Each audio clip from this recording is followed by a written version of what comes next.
ಸ್ವಲ್ಪ ಹಿಂದೂ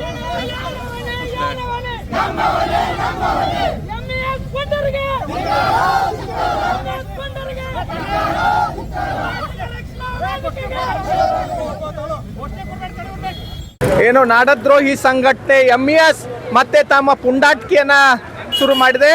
ರಾಜ್ಯ ಸರ್ಕಾರ ಹೊರಡಿಸಿರುವಂಥ ಕನ್ನಡ ಕಡ್ಡಾಯ ಆದೇಶ ಪ್ರತಿಯನ್ನ ಜಿಲ್ಲಾಧಿಕಾರಿ ಕಚೇರಿ ಮುಂಭಾಗದಲ್ಲಿ ಎಲ್ಲ ಪೊಲೀಸ್ ಇಲಾಖೆ ಅಧಿಕಾರಿ ಮುಂಭಾಗದಲ್ಲಿ ಹರಿದು ಹಾಕುವುದ್ರ ಮುಖೇನವಾಗಿ ಕನ್ನಡಿಗರ ಭಾವನೆಗಳಿಗೆ ಧಕ್ಕೆ ತರುವಂಥ ಕೆಲಸವನ್ನ ಮಾಡ್ತಾ ಇದ್ದಾರೆ. ಪದೇ ಪದೇ ನಾವು ರಾಜ್ಯ ಸರ್ಕಾರ ಮತ್ತು ಇಲ್ಲಿಯ ಜಿಲ್ಲಾಡಳಿತದ ಮೇಲೆ ಒತ್ತಾಯನ ಹಾಕ್ತಾ ಇದ್ದೀವಿ. ಬೆಳಗಾವಿಯ ಕಾನೂನು ಸುವ್ಯವಸ್ಥೆ ಹದಗೆಡಿಸ್ತಾ ಇರುವಂಥ, ಬೆಳಗಾವಿಯ ಭಾಷಾ ಸಾಮರಸ್ಯವನ್ನು ಹದಗೆಡಿಸ್ತಾ ಇರುವಂಥ ಮಹಾರಾಷ್ಟ್ರ ಏಕೀಕರಣ ಸಮಿತಿ ಶಿವಸೇನೆಯನ್ನ ನಿಷೇಧ ಮಾಡ್ರಿ ಅಂತ ಹೇಳಿ. ಆದರೆ ಇಲ್ಲಿಯ ಸರ್ಕಾರಗಳು ಇನ್ನೂ ಕೂಡ ಇದ್ರ ಬಗ್ಗೆ ಗಂಭೀರವಾಗಿ ಪರಿಗಣಿಸ್ತಾ ಇಲ್ಲ. ಇದನ್ನ ಹಿಂಗ ಬಿಟ್ಟರು ಅಂದರೆ ಬೆಳಗಾವಿಯ ಮುಂದಿನ ದಿನಮಾನಗಳಲ್ಲಿ ಬಹಳ ದೊಡ್ಡ ಮಟ್ಟದ ಕಾನೂನು ಸುವ್ಯವಸ್ಥೆ ಹದಗೆಡ್ತದೆ. ಅದಕ್ಕೆ ಜಿಲ್ಲಾಡಳಿತ, ರಾಜ್ಯ ಸರ್ಕಾರ ಹೊಣೆ ಆಗ್ತದ. ನಾವು ಇಲ್ಲಿಯ ಜನಪ್ರತಿನಿಧಿಗಳಿಗೆ ವಿನಂತಿ ಮಾಡ್ಕೋತಾ ಇದ್ದೀವಿ, ಕೈ ಮುಗಿದ ಕಳಕಳಿಯಿಂದ ಕೇಳ್ಕೊತಾ ಇದ್ದೀವಿ. ಇಲ್ಲಿಯ ಭಾಷಾ ಒಂದು ಓಲೈಕೆಗೋಸ್ಕರ, ವೋಟ್ ಬ್ಯಾಂಕ್ಗೋಸ್ಕರ ಯಾರನ್ನೂ ಓಲೈಸಕ್ಕೆ ಹೋಗ್ಬೇಡ್ರಿ. ತಕ್ಷಣವೇ ಇಂಥವ್ರನ್ನ ನಿರ್ಬಂಧ ಏರಿ ಗುಂಡಾ ಕಾಯ್ದೆ ಅಡಿ ಗಡಿಪಾರವನ್ನ ಮಾಡಬೇಕು.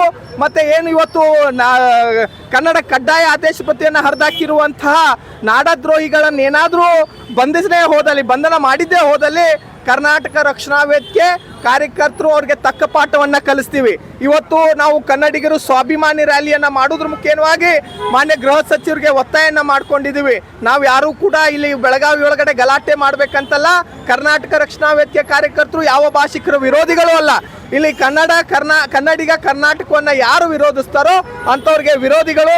ಹಾಗಾಗಿ ಇನ್ನು ಮುಂದಾದರೂ ರಾಜ್ಯ ಸರ್ಕಾರ, ಜಿಲ್ಲಾಡಳಿತ ಎಚ್ಚೆತ್ಕೊಂಡು ಇಂಥವ್ರನ್ನ ಗಡಿಪಾರು ಮಾಡುವಂಥ ಕೆಲಸ, ನಿಷೇಧ ಮಾಡುವಂಥ ಕೆಲಸ ಮಾಡಿ ಬೆಳಗಾವಿ ಅಭಿವೃದ್ಧಿಗೋಸ್ಕರ ಎಲ್ಲರೂ ಕೈ ಜೋಡಿಸಿ ಕೆಲಸ ಮಾಡಬೇಕು ಅಂತೇಳಿ ವಿನಂತಿಯನ್ನು ಮಾಡ್ತಾ ಇದ್ದೀವಿ.